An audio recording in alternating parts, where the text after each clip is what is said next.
What are you afraid of? Fear is part of life. Fear is unavoidable. Fear is a constant companion on this journey we call life. But what kind of fear paralyzes you? What are you genuinely afraid of? There's a clinical definition for fear that paralyzes us, or a runaway kind of fear. It's a phobia. I read a survey this week that said that the top 5 fears of people in America, these 5 phobias, afflict a high percentage of folks in our nation, in our congregation. The number one fear, the number one phobia in all of America is arachnophobia.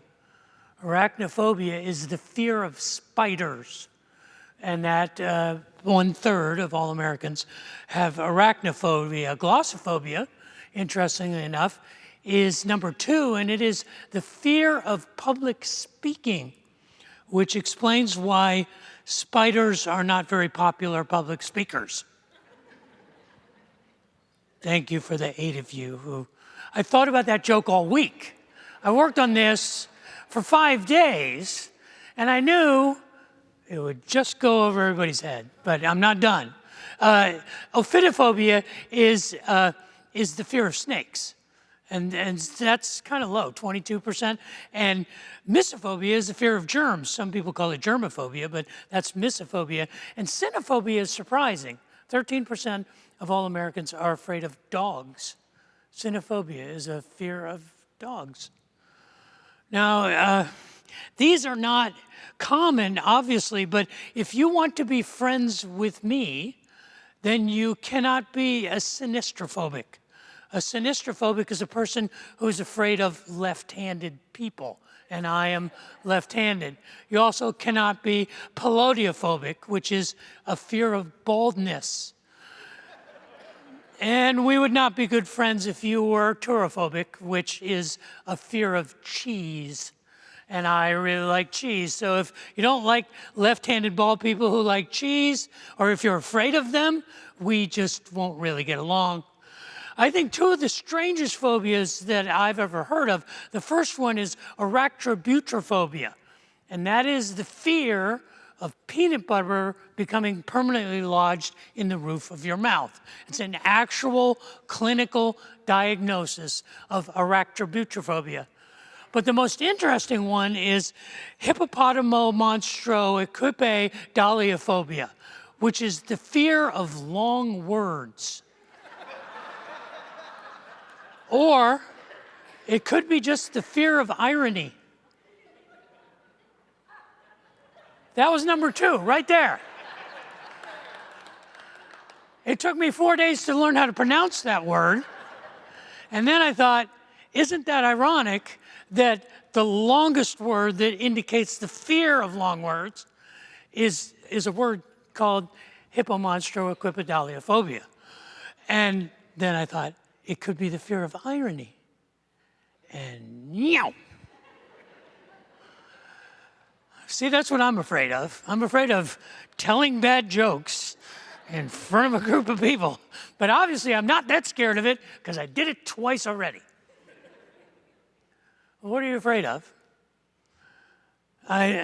We live with wrestling with our fears, pressing into our fears, and fears are a common thing. But I want to spend today pressing into one particularly debilitating fear. It's a fear that I am personally most concerned about, and that is the fear of faith. Is it possible that you are afraid of fully experiencing your faith? That it is fear that keeps us from taking our faith seriously? Are you afraid to believe? I want to explore this, and I want to suggest a number of reasons why we might be afraid to fully express our faith, to live our faith to the full. We might be afraid of faith. And if not us, maybe others we know. But before we talk about that, would you pray with me for a moment? Father in heaven, I would ask that the words of my mouth and the meditations of my heart would be pleasing in your sight, that you would use your word spoken by your servant and anointed by your Spirit to challenge us to be courageous, to have a faith that is greater than fear, and to be unafraid, to take our faith seriously and live what we believe. Pray that for myself, for my family, for all of us here. For I ask that in Jesus' name. Amen. He had a year to live, 1 year left. In the 2 years prior to this one, he had filled his time by gathering and teaching and training a group of followers. He stayed close to the area, the village that he was born in, but during that time, he made 2 pilgrimages to the religious center of his culture in Jerusalem. During those 2 years, he was baptized by a prophet named John and tempted by the devil. It was during those 2 years that he taught almost every day. The most famous thing he taught during those 2 years we know of as the Sermon on the Mount. He had been gathering and training and preparing his disciples to follow him, but he had also caught the attention and was drawing the wrath of the religious establishment in the nation of Israel. During those 2 years, he had performed countless miracles. The Gospels tell us that on a number of occasions, he would go into a small village, and every person who was sick or emotionally or spiritually distressed would be brought to him, and he healed every one of them. Over those 2 years, he perhaps had healed hundreds, if not thousands, of people miraculously, instantaneously. The 4 stories of his life in Matthew, Mark, Luke, and John record for us 12 particular specific miracles during those 2 years. They began with the turning of the water into wine, and they included the healing of the paralytic servant who worked for a centurion. It included the miraculous catch of fish and the calming of the sea. On a couple of occasions, he healed lepers, and there is even a story where he raised a widow's son from the dead in the village of Nain.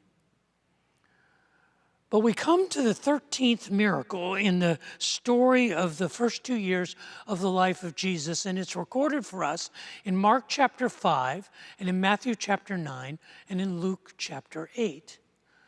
And in Mark chapter 5, down in verse 22, it tells us that Jesus was in a village, and he was surrounded by a great crowd of people. After 2 years of teaching and doing these miraculous things, everywhere he went, he drew a crowd, and there was a crowd around him. And in this crowd, there was one particular person. His name was Jairus. Jairus was a synagogue leader in that village, and he had a 12-year-old daughter who was dying. And he made his way to this young Galilean rabbi, and it says that he fervently pleaded with him to come and to heal his daughter. Jesus, upon hearing Jairus' appeal, agreed to go with him. And so as they left and they made their way to Jairus' home, a large crowd followed them. And in this crowd was a woman who had suffered a bleeding infirmity for 12 years. During those 12 years, she had spent all of her money trying to find a cure, and she had only gotten worse. It was February the 2nd, 1956, when a young gospel singer named Sam Cooke recorded a song about this story with his group called the Soul Stirrers. It was a song that was released under the title, The Hem of His Garment. I won't sing it to you. I won't even attempt to do it, but I love the lyrics of this song.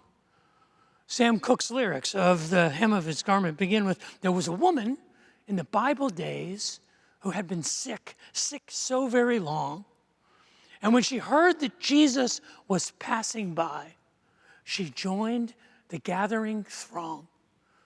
And as she was pressing her way through, someone asked her, "Woman, what are you trying to do?" And she cried out, "If I can just touch the hem of his garment, I know I'll be made whole." She spent her money here and there, and when she had no more money to spare, the doctors did all they could, but their medicine was no good. When she touched him, the Savior didn't see, but he turned and said, "Somebody touched me." And she cried out, "It was I who touched the hem of your garment, and I've been made whole right now." First time I ever heard that song was in this room on the stage. There was a blues singer from Austin named Malford Milligan who sang that song on this stage, and it instantly became my favorite gospel song of all time. And it exactly tells the story of Mark chapter 5. It says that when the woman pressed her way into the crowd, all she wanted to do was touch the hem of Jesus' robe. And as she did, immediately she was healed of a disease or an illness that she had struggled with for 12 years that no doctors could heal. And the story tells us that as they were walking, Jesus stopped and he said, "Someone touched me." And his disciples said, "What do you mean? How can you say someone touched you? There's a crowd of perhaps hundreds of people around you, and people are putting their hands on you and they're rubbing up against you. How can you say someone touched you?" And he said, "I felt the power go out from me." And then the woman stood up and said, "It was me. I touched the hem of your garment and I've been made whole." And Jesus says to her, "Your faith has made you well. Go in peace. Your struggle is over." Now, I like to imagine that there were hundreds of people gathered around Jesus as they're walking through this village. And as he stops and he's talking to this woman, Jairus, the one whose daughter was dying, was probably behind the crowd, outside of this group of people who had gathered around this woman who was healed. And it says that messengers came from his home, and they came to him with the worst possible news. They said, "You don't even need to bother with this. Your daughter is dead. Don't bother the teacher. Don't even bother bringing him by." And somehow Jesus heard this. This is kind of a minor miracle. If the 13th miracle was the healing of the woman, 13.5 was Jesus knowing that conversation took place. And maybe he was 5 feet away, maybe he was 50 feet away, but he turned to Jairus and he says to him in verse 36, "Don't be afraid, just believe." Don't be afraid, just believe. Is it possible that our fear keeps us from fully experiencing our faith? Is it possible that we are too afraid to take our faith seriously? That we are too afraid to believe? I believe it is something we have to overcome, we have to press into, and that you may be a person, or you may know a person, who is literally afraid to believe. Why is that? Why would our fear be greater than faith? Well, I think there are as many reasons for that as there are people. But I want to share with you 3 kind of abstract reasons why I think our fear, keeps us from fully experiencing our faith, from taking our faith seriously, from even believing. And the first one is that we have a fear of unmet expectations. What do I mean by that? I mean what my mother used to tell me. My mother used to say, "Dave, don't get your hopes up. don't set yourself up for disappointment. You know, you ever get that advice? It's like, don't get too excited. Don't set your expectations too high, because it's almost as if I jack myself up with hope and with expectations, that when they don't happen, the fall will be that much more devastating. So she warned me off of this idea of setting my hopes too high. Now, I don't think my mother was a pure pessimist. You know the difference between a pessimist and an optimist, right? Oscar Wilde said, it's an optimist who sees the donut. The pessimist sees the whole. It was Winston Churchill who said that the optimist sees the opportunity in every difficulty, but the pessimist sees the difficulty in every opportunity. It was J. Robert Oppenheimer, the father of the atomic bomb, who said that the optimist is the person who thinks that this is the best of all possible worlds. The pessimist believes that that's true. It was the comedian Tom Bodett who said that the optimist laughs to forget, but the pessimist forgets to laugh. And it was a U.S. senator at the turn of the 19th century named Chauncey Depew who famously said, it is the pessimist who believes that all women are bad. It is the optimist who hopes that's true. We do not have the corner on scoundrels in politics. They have always existed. But my mom and dad were not pessimistic or optimists. My dad was a pragmatist. My dad was the person who said, Dave, you hope for the best and prepare for the worst. He wasn't a person who said, you know, the glass is half full or half empty. He's the person who said the glass is too big. That was how I was raised. But it's really not about pessimism or optimism. It's really about hope. Because faith is the bedrock upon which hope rests. And without faith, there is no hope. Without hope, there is no purpose, there is no meaning. Our journey in this life is simply arbitrary and chaotic. Without faith, there is no hope. Without hope, there is no purpose. A number of years ago, Diane and I were at a fundraiser here in Austin, and a guy I hadn't seen in a couple of years, one of my favorite people, and he came up to me, and I don't get to see him very often because he's a West Texas oil man, and I love him because he lives his life unfiltered. He'll just tell you what's on his mind. He's a good old West Texas boy. And he comes up to me, he's chewing on a cigar, and he's got a beer in his hand, and he comes up to me, and he pokes his finger in my chest. He goes, hey, preacher. I'm like, hey. He goes, I got a question for you. I'm like, it's good to see you too. How you doing? I got a question for you. The question is, do you believe in heaven? I was like, what?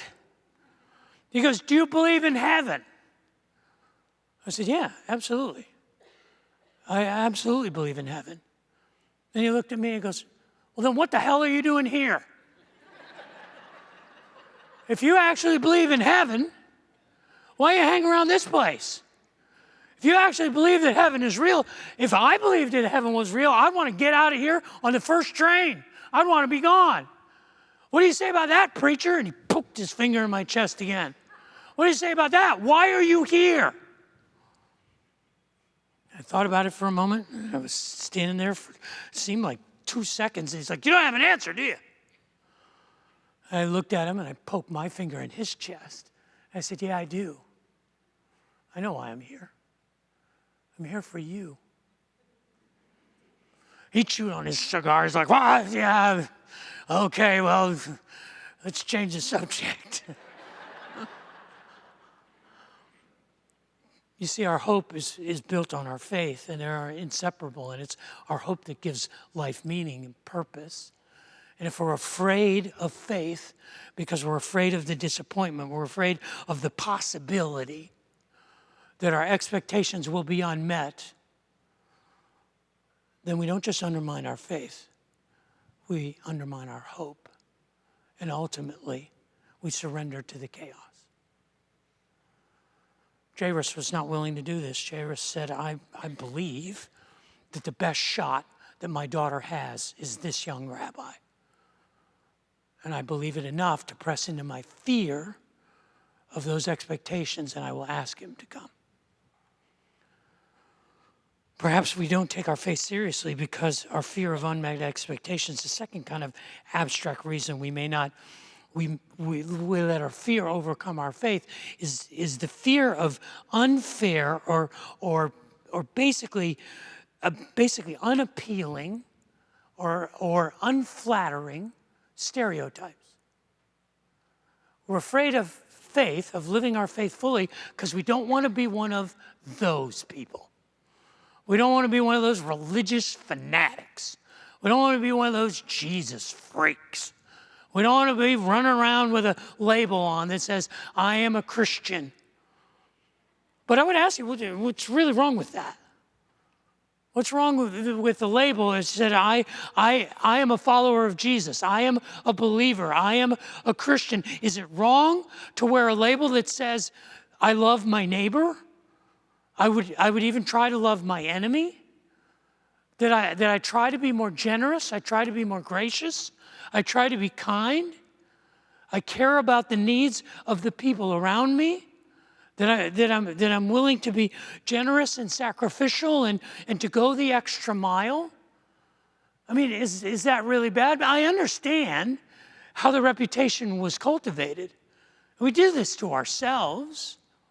We create a pejorative label of Christian or believer or Christ follower because we're inconsistent with the expression, our life doesn't match what we say we believe, and we don't want to be that person. We don't want to give in to that idea.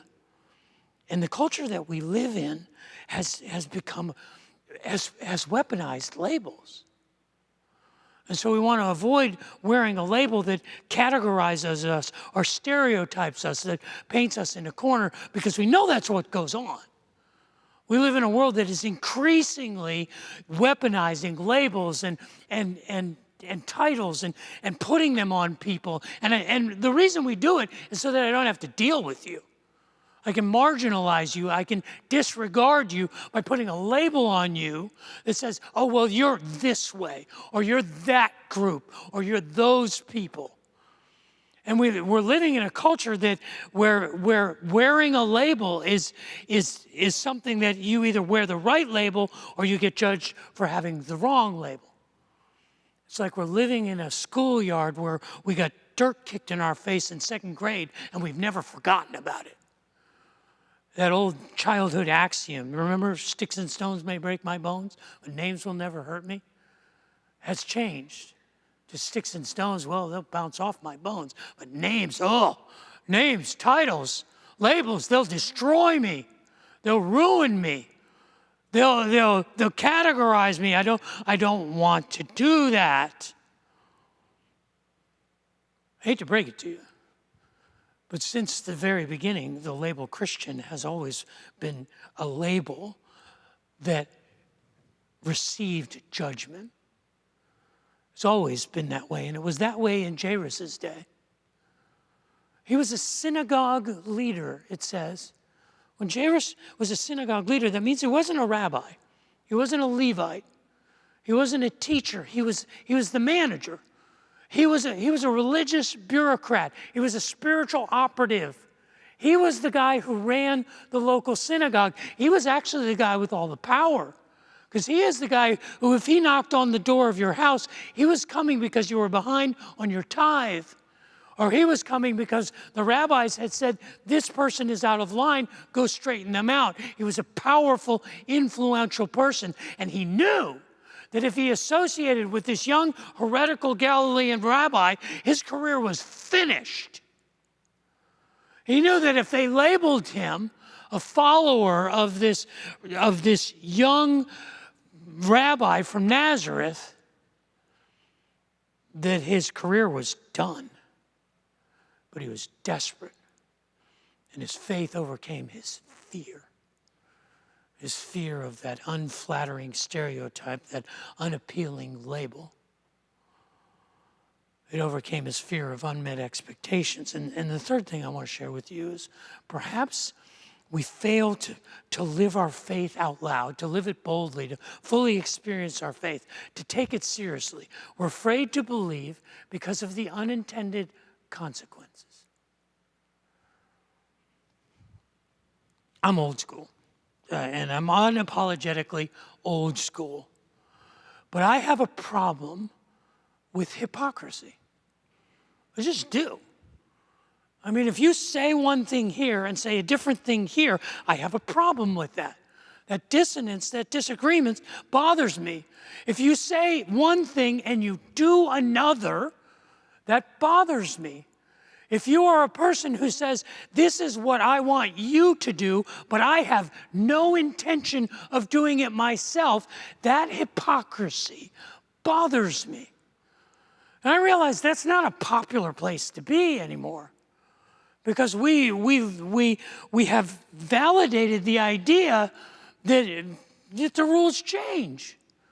There may be rules that are good for me and not for thee. There may be things that I would say here because it's needed to be said here, and I'll say a different thing over here. And I understand that. I don't believe it's malicious. I don't think people are intentionally, maliciously hypocritical. I think it's an accommodation because we've gotten too smart. And what I mean by that is, over the last few generations, we've discovered that the universe doesn't play by our rules, that the universe contradicts itself regularly, that we live in a universe that is full of paradoxes and mystery. And as soon as we say, this must always be true, the more we study and the more we learn, we realize that it's really maybe not true all the time. Maybe it's only true here. And as science has pushed the envelope of our knowledge, we have come increasingly encountering these paradoxes and contradictions and mysteries. And in order to cope with that, we created sort of a postmodern ethic that says truth is flexible. Truth can be true in this situation, and something very different can be true here. And what I see in my old school nature as hypocrisy is really just dualism. It's really just a coping mechanism for the difficulties and the confusing ambiguities of the world that we live in. The problem is, our souls know better. See, we are people who are fashioned in the image of God, and we long for everything to be made whole. We long for unity. We long for synergy. We long for everything to make sense. And when there is no grand unifying purpose, when there is no unifying reason, there's a dissonance in our soul, and we're uncomfortable with that. And we long to put it together. And this is the proposition of faith. This is how faith works. Faith says you can believe that there is a loving God who will make all things right and all things new. And that faith informs the process and says that may not be right now, but eventually you can have confidence that that will be true. And I think what happens is we are afraid to believe because that internal dissonance is real. And we say, I can't really believe because I'm not ready to change. Because we know that if I say I believe these things and I live differently, that's gonna create a disorder in our soul. And rather than believe and be a hypocrite, we say, I'm afraid to believe. You know how I know this is going on? Because people will ask me all the time, they'll say, if I am a person of faith, is it okay to doubt? I heard like this, if I love Jesus, is it okay to drink beer? Is it okay to smoke pot? Is it okay to get high? Is it okay for me to love Jesus and struggle with addiction?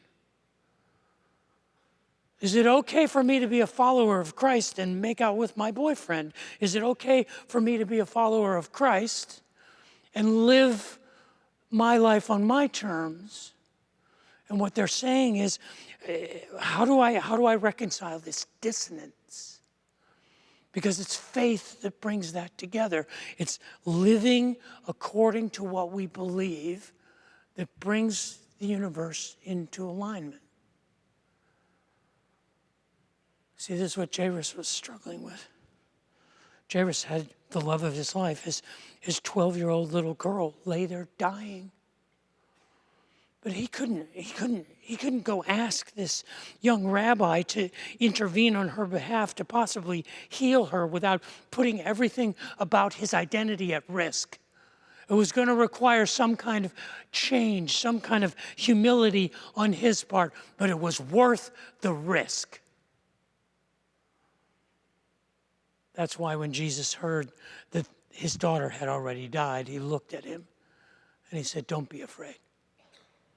Just believe." Now, there are countless reasons why we don't live out our faith.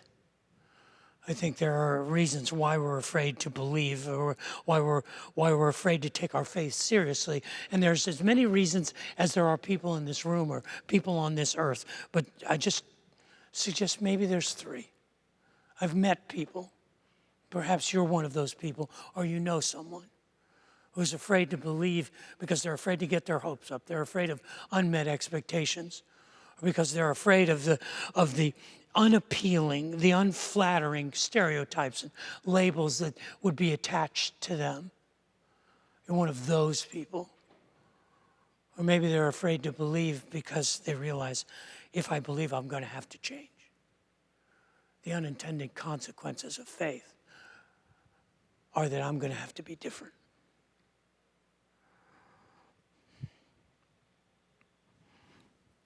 Now it tells us that as Jesus went with his group of people, they came to the house where Jairus' daughter, where her body was. And it says that as they came to the house, the people around them were weeping and wailing, and they were doing their traditional sort of extroverted mourning. And Jesus makes an unusual statement. He walks up to them and he says, "Why are you weeping, and why is there such a commotion? She's not dead. She's only sleeping." Now, theologians have wrestled with this for 2,000 years. Did he mean that she was just kind of in a coma and she wasn't physically dead? She had just kind of, her life signs were not visible? Or was he using the metaphor that the Bible often uses for death? And he was saying she is sleeping. She's just sleeping, because death is a transition. It's not an end in itself. And he was saying she's not dead as you understand dead. Or maybe he's saying, I'm going to do something. She won't stay dead. We don't know what it says, what he meant. But what he says is, you can't come in here with us.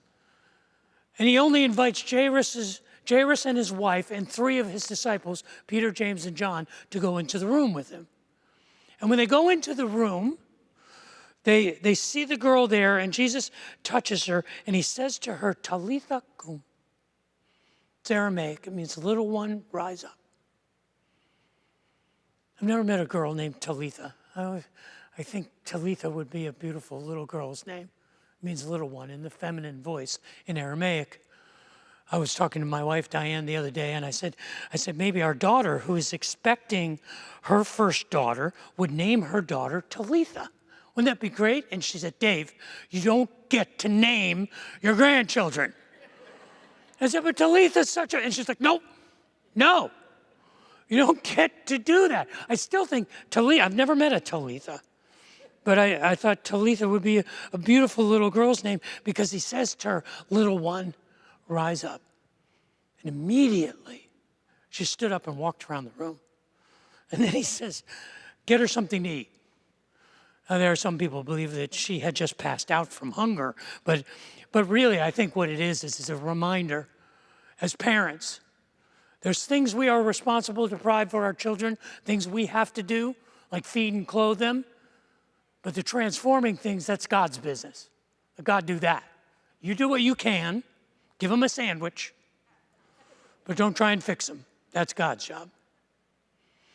But that's another message for another day. Now, we don't know. We don't know after this number 14 miracle. We know that after this, the whole village, Matthew tells us that the whole village was amazed, and the whole village kind of reported this thing. But we don't know what happened a year later in that village. We don't know what happened a year later to Jairus and little Talitha. We don't know what happened to them. We don't know if they knew what was going on in Jerusalem 1 year later, when the one who had knelt by her bedside and brought life back to her was carrying a cross through the streets of Jerusalem, was facing the greatest fear that anyone can face, that he was pressing into a sacrifice that would accomplish the redemption of mankind. We don't know if they knew, but we know that he faced that fear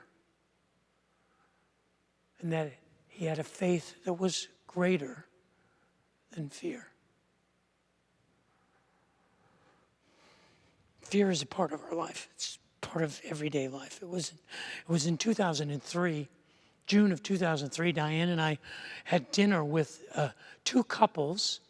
The husbands were professional race car drivers. They were NASCAR drivers. They were named Matt Kenseth and Ryan Newman. And we had a chance to have a dinner with them, and we were in the restaurant. And in 2003, both Matt and Ryan were favorites to win the NASCAR championship that year. But in the very first race of the year, the Daytona 500, Ryan Newman crashed so violently that his car flipped in the air a number of times, came to rest on the infield of the Daytona 500, and it took the rescuers 2.5 minutes to get him out of the car. He also crashed a few weeks later at Talladega and crashed again at Michigan, both at over 200 miles an hour. And so we were sitting there with their wives talking about their lives, and I remember asking Ryan Newman's wife, what was that like? To be watching and to see your husband's car virtually destroyed and to see him trapped inside, what were those 2 minutes like? And she said they were terrifying. And then I said to Ryan and Matt, I said, aren't you scared? I mean, aren't you afraid? And I don't remember which of them answered first, but one of them said, yeah, scared all the time. And the other one said, but it's the fear that keeps us safe. It's the fear that saves our lives.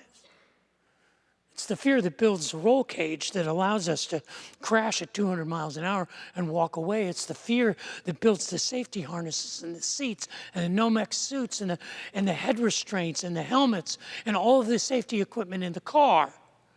It's fear that saves us.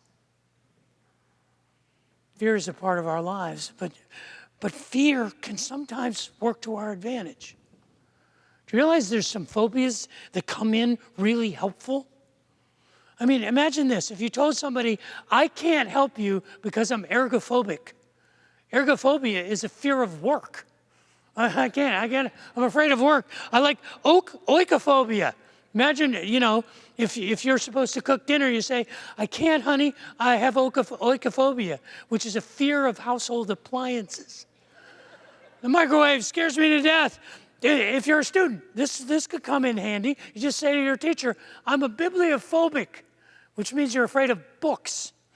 I like this one. This will get you out of some arguments. You say, I'm allodoxophobia.